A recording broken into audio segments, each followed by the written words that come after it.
Because of the variable nature of large language models and coding with AI, it's always been tricky to build coherent and consistent looking designs.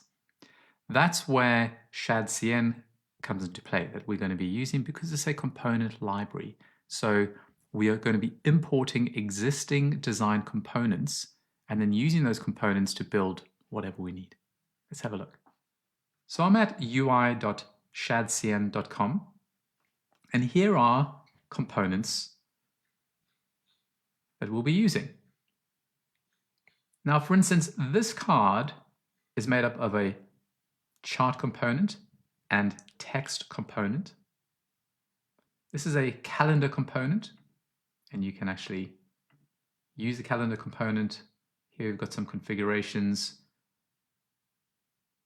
to do some basic arithmetic. Some form components, and form components are comprised of inputs, buttons, text, images, etc.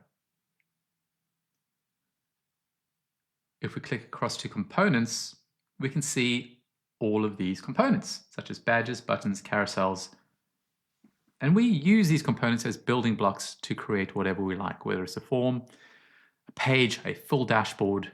This is how we do it, okay? If we go across to blocks, we can see components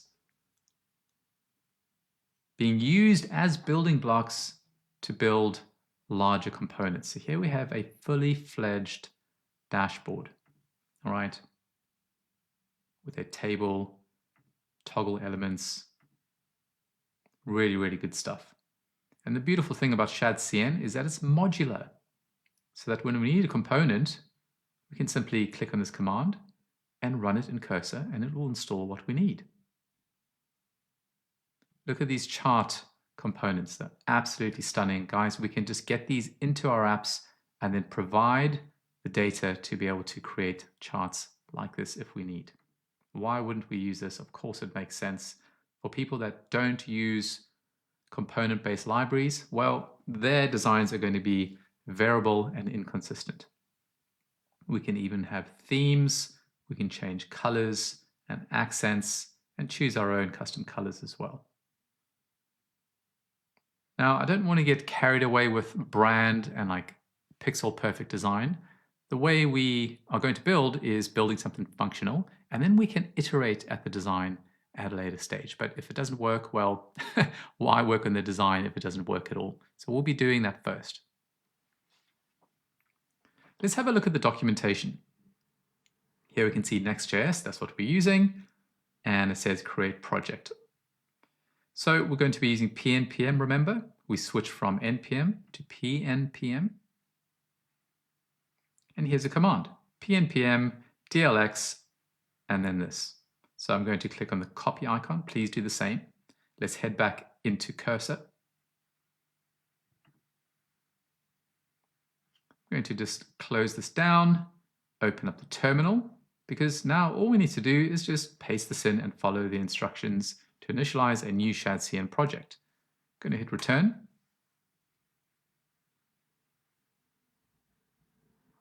Okay, now it's just going through some default setups. So let's say, why don't we use stone? So this is just the base color, okay? This is the dark color.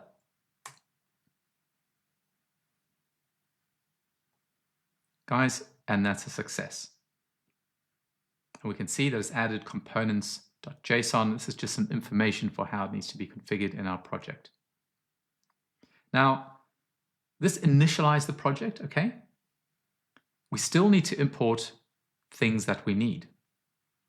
Let's try one. Let's go back to Shadcn. Let's go to components. And why don't we install the button component? Pretty basic, but it's more concept that I'm trying to teach here. So it says to install the button component, well, we just run this command. So I'm going to click on it, head back to cursor. I'm just going to clear this out so it's easier to read. I'm going to close this down. I'm also going to close the side panel. And then I'm going to paste this in and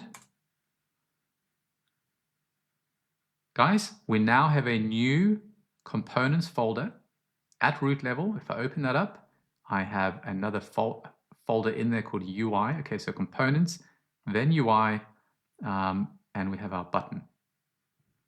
Let's pull this out a bit. So now whenever we need a button anywhere in the app, we're going to make sure that the coding agent, Claude, uses this particular button, because this button comes with all sorts of different things, like the ability to change the style, color, the interactivity, light mode, dark mode, and all these things. All the information is in there. So we need to use these components as the building blocks for whenever we need, for instance, a button going forward. And guys, that's all we're going to cover with Shadcn at the moment. We are going to instruct Claude to build us some authentication forms very soon, and to install the necessary UI components from Shadcn. So to do it for us in the AI pane directly. Okay, super simple. I'll see you in the next lesson.